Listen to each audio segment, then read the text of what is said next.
Today. I always love doing these at the beginning of the year because I think it's so important. Time gets away from us, and we end up finding ourselves in June before we know it. And the year's gotten away from us, and we didn't really stop and think and make a plan. Now, I'm a big planner, always have been. So I love working with writers. The focus for me is always guidance, whether it's in my professorship or in my books or in my one-on-one coaching or in events like these where I get to hang out with you and talk to you about making the most of the year ahead, really setting yourself up for success.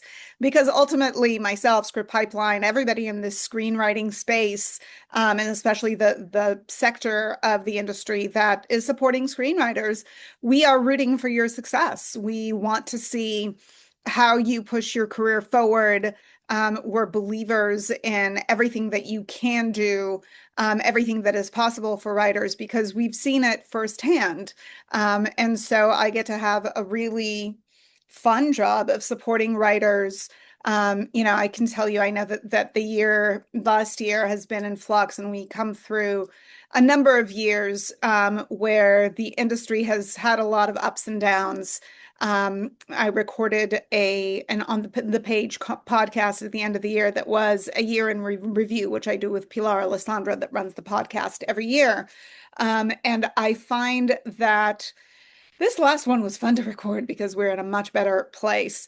So that's always great to talk about. But I think because of that, it's that much more important to look at where we are, to plan for where we're going, and to look at really how to position yourself for success to make the most of what's coming at you. Because there are some things that are ever changing, and there are some things that remain true every year, year over year.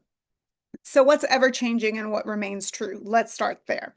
Let's start with the ever changing, because I think that's important to know and be mindful of as you kind of prep yourself for the year ahead. The things that are ever changing is this. First and foremost, the state of the industry, right? We've come through a number of years, starting really truly in 2019, where things have been in flux, starting with writers breaking up with their agents en masse, followed by the pandemic that was due to be happening at the same time as a writer's strike in 2020 that didn't ultimately happen because of COVID. That was, followed in 2023 with a big writer's strike, the contraction of television, the slowdown of exhibitors and movie-going audiences showing up in theaters, to things now starting to shift. And 2025 was a year of big shift in that we are as close as we've been to pre-pandemic numbers at the box office, which is really exciting to see. We saw a small incremental growth over the previous year, but we're still seeing growth. We're hoping to see more of that, aiming to see more of that in 2026. The big news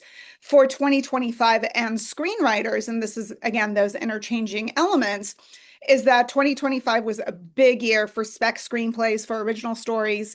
2025 is the first year in many that we did not have a Marvel movie in the top 5 in the box office. I believe the closest was in the 8 or 9 spot for Marvel for this past year. Yes, we had a Superman, not the same thing, not the same kind of revenue.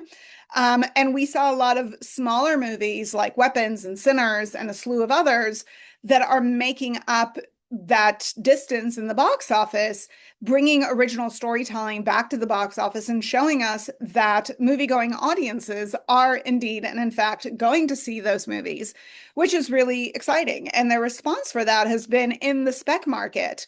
My friends in representation, of whom I have many, and a lot of my industry counterparts are literary managers, literary agents, those are the people that I interface with regularly, have shown an appetite that I've not seen in that space for a very long time. Case in point being, I had a lunch with a friend who's a very big manager. I think we had lunch in August. And summer's usually slow. Nobody does anything. We went to lunch and he was asking me about material, was looking for something very specific. I had just read something that I thought was right up his alley. So I sent it to him and I emailed the writer and I was like, listen, I forwarded this to this manager. We probably won't hear anything back. The manager read it by the next morning, which to me is amazing.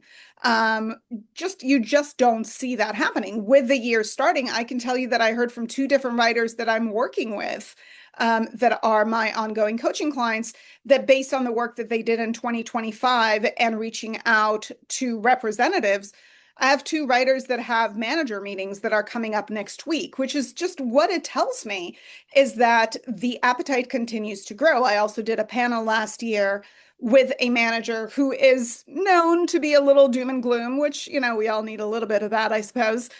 We did a panel together, and this particular manager spoke very enthusiastically about the state of the spec market and the fact that the spec market, and by the spec market, I'm talking about the market, the industry market space in which we move original material that was written speculatively. So not per a producer's instruction or in collaboration with somebody in the industry. The spec market is in a better space than it's been since 2017. We're seeing specs move regularly. I had dinner with